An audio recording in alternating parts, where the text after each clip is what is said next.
This channel does not promote any violent, harmful, or illegal activities. All content provided by this channel is meant for an educational purpose only. ফের উত্তপ্ত যাদবপুর বিশ্ববিদ্যালয়ের চত্বর ক্যাম্পাসের ৪ নম্বর গেটের সামনে মুখোমুখি এবিভিপি ও বাম পড়ুয়ারা। বিশ্ববিদ্যালয় থেকে বের করে দেওয়া হয় এবিভিপি সমর্থকদের। দুপক্ষের মধ্যে চলে ধস্তাধস্তি, আহত হন দুপক্ষেরই বেশ কয়েকজন। সামাল দিতে ঘটনাস্থলে পৌঁছয় পুলিশ। ডিসি এসএসডির নেতৃত্বে পুলিশি টহলদারি চলে। বিশ্ববিদ্যালয়ের গেট আটকে দিয়েছে কর্তৃপক্ষ।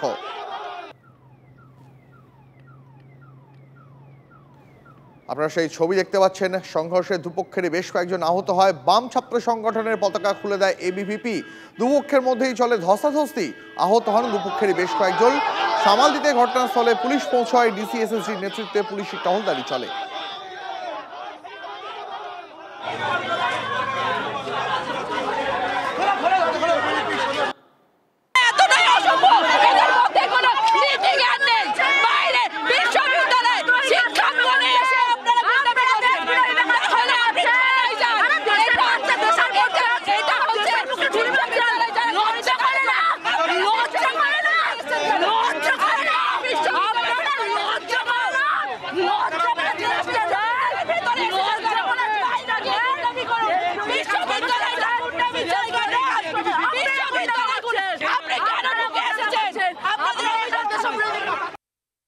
যাদবপুর বিশ্ববিদ্যালয়ের ৪ নম্বর গেটের সামনে মুখোমুখি দাঁড়িয়ে পড়েন এবিভিপি এবং বাম পড়ুয়ারা। বিশ্ববিদ্যালয় থেকে বের করে দেওয়া হয় এবিভিপি সমর্থকদের। দুপক্ষের মধ্যে ব্যাপক বচসা এবং ধস্তাধস্তি শুরু হয়। পরে ঘটনাস্থলে পুলিশ পৌঁছায় এবং দুপক্ষকেই নিরস্ত করে।